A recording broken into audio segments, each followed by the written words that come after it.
ሩሲያና ቻይና ከማዕቀብ በፊት የ6 ወር ጊዜ እንዲሰጥ ቢጠይቁም ሰሚ አላገኙም። የተባበሩት መንግስታት የጸጥታው ምክር ቤት በኢራን ላይ በኒውክሌር ፕሮግራሟ ምክንያት ማዕቀብ እንዲጣል በአብላጫ ድምፅ ወስኗል። የተባበሩት መንግስታት የጣለው ማዕቀብ ቀድማ አሜሪካ በኢራን ላይ ጥላው ከነበረው በላይ የቴህራንን ኢኮኖሚ ሊጎዳው እንደሚችል ብዙዎች እየተናገሩ ነው። ኢራን ይህንን ከባድ ጊዜ እንዴት ትሻገረው ይሆን የሚለው አብሮ እየተነሳ ያለ ጥያቄ ሆኗል። በዋጋ ግሽበትና በመሰረታዊ አገልግሎት መቆራረጥ ምክንያት እየተፈተነ ያለው የቴህራን ኢኮኖሚና የኢራናውያን ኑሮ በማዕቀቡ ምክንያት ወደማይቋቋሙት ደረጃ እንዳይሸጋገር ኢራናውያንን አስግቷል። ሰክተናል። አዎ ስጋት አድሮብናል። ምክንያቱም የልጆቻችን መጪ ዕድል አደጋ ላይ ነው። 3 ታዳጊ ልጆች አሉኝ። ስለነርሱ አስባለሁ። የውሃ ችግር አለ። ኤሌክትሪክና ውሃ ደጋግሞ ይቆራረጣል። ተጨማሪ ማዕቀብ ከመጣ መድኃኒት እንኳን ማግኘት አይቻልም ማለት ነው። አሁን እንኳን በኢራን የተመረቱ መድኃኒቶችን ስፈልግ የለም ይሉኛል። የኢራን ባለስልጣናት ግን ምንም ቢመጣ ኢራን ለምዕራባውያን ተጽዕኖ እጇን አትሰጥም፣ ይህንንም ጊዜ እንሻገረዋለን እያሉ ህዝቡን ለማበረታታት እየሞከሩ ነው። የኢራኑ ፕሬዝዳንት ማሱድ ፔዜሽኪያን ማዕቀብ ተጣለብን ማለት ሰማይ ተደፋብን ማለት አይደለም ይላሉ። ከገባንበት እንዴት እንደምንወጣ ቀድመን ተዘጋጅተንበታል ይላሉ። እነሱ ይህን ስላደረጉ እኛ እጅ እንሰጣለን ወይንም ሰማይ ይደፋብናል ማለት አይደለም። እውነታው ቀድመን በወሰድናቸው እርምጃዎች አስጠብቀን በዘለቅነው ከጎረቤቶቻችን ከአውሮፓና ኤሲያ የብሪክስ ህብረትና የሻንጋይ የትብብር ድርጅት ጋር ባለን ወዳጅነት ታግዘን ይህን ጊዜ እናልፈዋለን። ኢራን በኒውክሌር መርሃ ግብሯ ምክንያት ከ10 ዓመታት በኋላ ወደ ማዕቀብ መግባቷ ቀጠናውን ዳግም ውጥረት ውስጥ ከቶታል። እስራኤል በኢራን ልጠቃ እችላለሁ የሚል ስጋት አለኝ ማለት የጀመረችው ወዲያውኑ ነው። በኢራን በኩልም የኢራን አብዮታዊ ዘብ የቀድሞው ሜጀር ጀነራል ከእስራኤል በኩል አንዳች ጥቃት የሚሰነዘርብን ከሆነ ወደ ሙሉ ጦርነት እንገባለን፣ ያኔ ደግሞ በአካባቢው ለሚገኙ የአሜሪካ ተቋሞችም አንመለስም ብለዋል። የጎርጎሮሳውያኑ 2015 የኢራን የኒውክሌር ነክ ስምምነት በጸጥታው ምክር ቤት ከ2006 እስከ 2010 ከተላለፈው የቀደመ ማዕቀብ ኢራንን የታደጋት ተደርጎ ይቆጠራል። ስምምነቱ በኢራን በኩል የአካሄድ ስህተት ተፈጽሟል ተብሎ ከታመነ ማዕቀቡ መልሶ እንደሚጣል ያብራራል። ባለፈው ወር ብሪታንያ፣ ፈረንሳይና ጀርመን ከ10 ዓመት በፊት ከኢራን ጋር ለተደረገው ስምምነት ኢራን ተገዢ አልሆነችም በማለታቸው ነገሩም በመግፋታቸውም ነው የጸጥታው ምክር ቤት በኢራን ላይ ማዕቀቡ እንዲጣል ቻይናና ሩሲያ ቢቃወሙም በአብላጫ ድምፅ ያጸደቀው ተብሏል።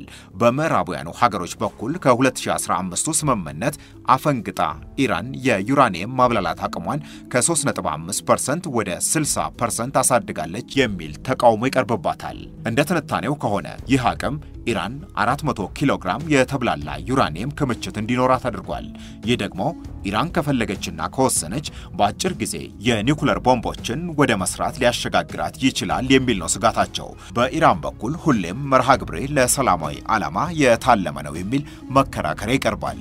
በሌላ በኩል የ12ቱን ቀን ጦርነትና አሜሪካ በኢራን 3 የኒውክሌር ጣቢያዎች ላይ የፈጸመችውን ድብደባ ተከትሎ ኢራን የኒውክሌር ጣቢያዎቿን ለዓለም አቀፉ የአቶሚክ ተቆጣጣሪ መስሪያ ቤት ባለሙያዎች ለማሳየት ፈቃደኛና ተባባሪ አልሆነችም የሚል ነው የሚነሳባት ውንጀላ።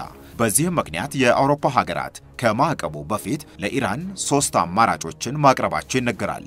አንደኛው ለውጪ መርማሪዎች ኢራን በሯን ክፍት ለማድረግ ተባባሪ ትሁን የሚል ነው። ሁለተኛው በከፍተኛ ደረጃ የተብላላና አለ ተብሎ የሚታመነውን 400 ኪሎ ግራም የዩራኒየም ክምችት ያለበትን ቦታ ለማሳየት ፈቃደኛ ትሁን የሚል ነው።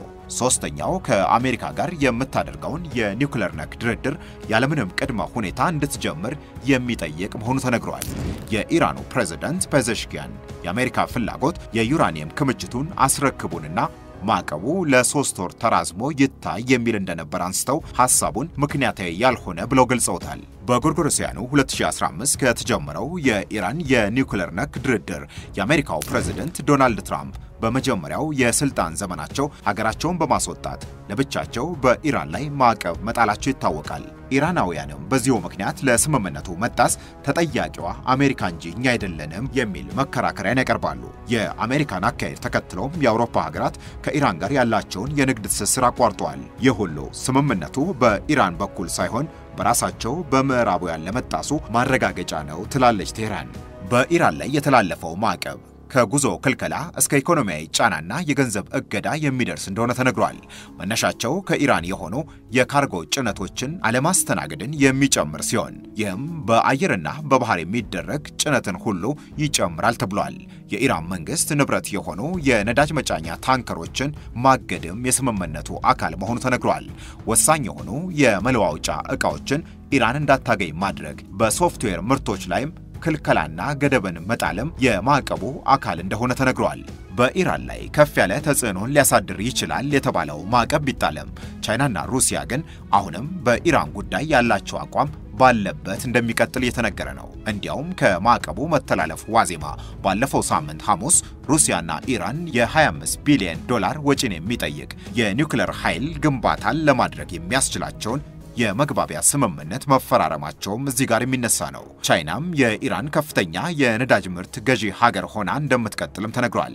በቻይና በኩል ከኢራን ጎን ከመቆም ባለፈ የተቀረው ዓለም ካገለላት ኢራን በርካሽ ዋጋ የነዳጅ ምርትን ማግኘቷ የተስማማት የንግድ ስምምነት መሆኑም ይነገራል። ይህ ሁሉ ማዕቀቡን ተከትሎ እየተነሳ ያለ ሐሳብ ቢሆንም ከምንም በላይ ግን በአካባቢው ያለው ውጥረት ዳግም ማየል መጀመሩ ብዙዎችን አስግቷል።